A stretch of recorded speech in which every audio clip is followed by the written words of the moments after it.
இன்று உலக வறுமை ஒழிப்பு தினம். உலகிலுள்ள மக்கள் அனைவரும் பசி பட்டினி இல்லாமல் வாழ வேண்டும் என்பதற்காக கடைபிடிக்கப்படும் இந்நாளை பற்றிய ஒரு சிறிய தொகுப்பு.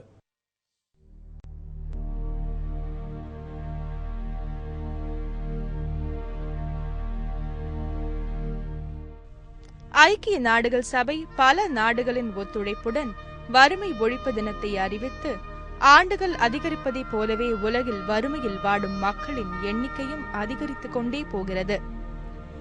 உலக மக்கள் தொகையில் 1/3 பங்கு ஏழைகள் இந்தியாவில்தான் வாழ்கின்றனர்.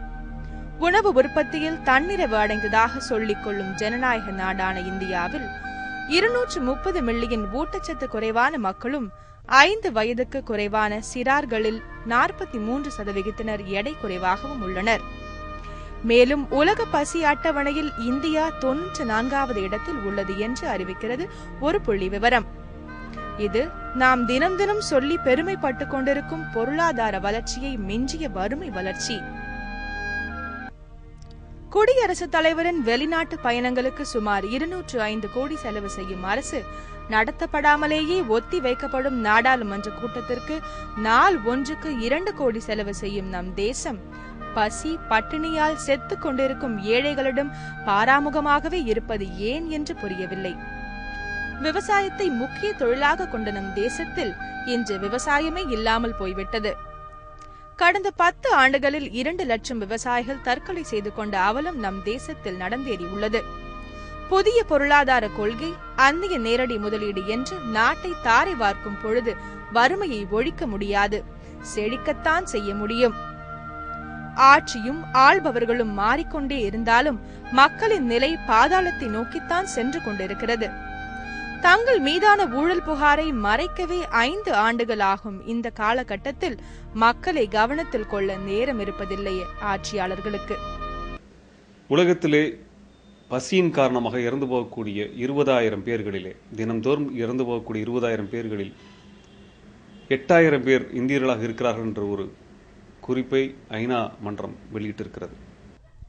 குளிர்சாதன அறையில் உட்கார்ந்து கொண்டு கிராமங்களில் வாழ்வோர் 22 ரூபாயும் நகரங்களில் இருப்போர் 32 ரூபாயும் சம்பாதித்தால் அவர்கள் வறுமை கோட்டுக்கு மேல் இருக்கிறார்கள் என்று எளிதில் சொல்லிவிடலாம். நடுத்தர அடித்தட்டு மக்களாக வாழ்ந்து பார்த்தால்தான் அவர்களின் வாழ்வியல் கஷ்டங்களை உணர முடியும். இந்தியாவில் உற்பத்தி செய்யப்படும் உணவு தானியங்களை பாதுகாக்க போதுமான இடவசதி உள்ள கிடங்கு இல்லை என்று அரசாங்கத்தால் சொல்லப்படுகிறது. பெரும்பாலான தானியங்கள் கெட்டுப்போய் ஏழை மக்களுக்கு கிடைக்காமல் பாழாய் போகின்றன. விமான தளம் அமைக்க 100 கோடி ரூபாய், காமன்வெல்த் விளையாட்டு போட்டிக்கு 60,000 கோடி ரூபாய், பன்னாட்டு நிறுவனங்களுக்கு ஊக்கத்தொகையாக 5 லட்சம் கோடி ரூபாய்க்கு மேல் செலவு செய்யும் அரசு மக்களின் வாழ்வாதாரமாகிய உணவுப் பொருளை சேமித்து வைக்க நடவடிக்கை மேற்கொள்ளாதது வேடிக்கையாக உள்ளது. இந்தியாவினுடைய இந்த உணவு உற்பத்தி கழகத்தில் சேமித்து வைக்கப்பட்டிருக்கக்கூடிய உணவு தானியங்கள் இந்த 3 உலகத்திலே இறந்து போகக்கூடிய 3 பேரில் ஒருவர் இந்தியராக இருக்கிறார் என்று சொல்லக்கூடிய இந்த கணக்கில் இவருக்கு அந்த தானியத்தை அளிக்க வேண்டும் என்று உச்சநீதிமன்றம் சுப்ரீம் கோர்ட் சொன்ன பொழுது அதை மிக கோபமாக மறுத்து இதில் தலையிடக்கூடாது என்று சொன்னவர் இந்தியாவினுடைய பிரதமர். இப்படிப்பட்ட ஒரு அரசியலையும் அரசியல் தலைவர்களையும் வைத்துக் கொண்டிருக்கக்கூடிய இந்த நாட்டிலே வறுமை என்பது ஒரு தினத்தை மட்டுமே குறித்து நினைவு கொள்ளக்கூடிய ஒரு விஷயமாக மாறி இருப்பது என்பது ஆச்சரியப்படத்தக்க விஷயம் அல்ல. ஆகவே இந்த தினத்திலே ஒரு கூர்மையான ஒரு அரசியல் விவாதத்தை முன்னெடுக்க வேண்டும் என்கின்ற உறுதிமொழியை வேண்டுமானால் நாம் எடுத்துக்கொள்ளலாம். பணம் வைத்திருப்பவர்களிடமே பணம் சேர்ந்து கொண்டு வறுமை நிலையில் உள்ள மக்கள் மேலும் வறுமை நிலைக்கு தள்ளப்பட்டு இருப்பதும் தான் தொடர்ந்து நடந்து கொண்டே இருக்கிறது. மக்கள் நலனுக்காக என்று அறிவிப்புகளை வெளியிட்டுக் கொண்டிருக்கும் அரசாக இருக்கட்டும், இலவசங்களை கொடுத்து ஓட்டு சேகரிக்கும் அரசாக இருக்கட்டும், பசி பட்டினிகளை போக்க முயற்சி செய்தாலே பல அனாவசியமான இறப்புகளை தவிர்க்கலாம்.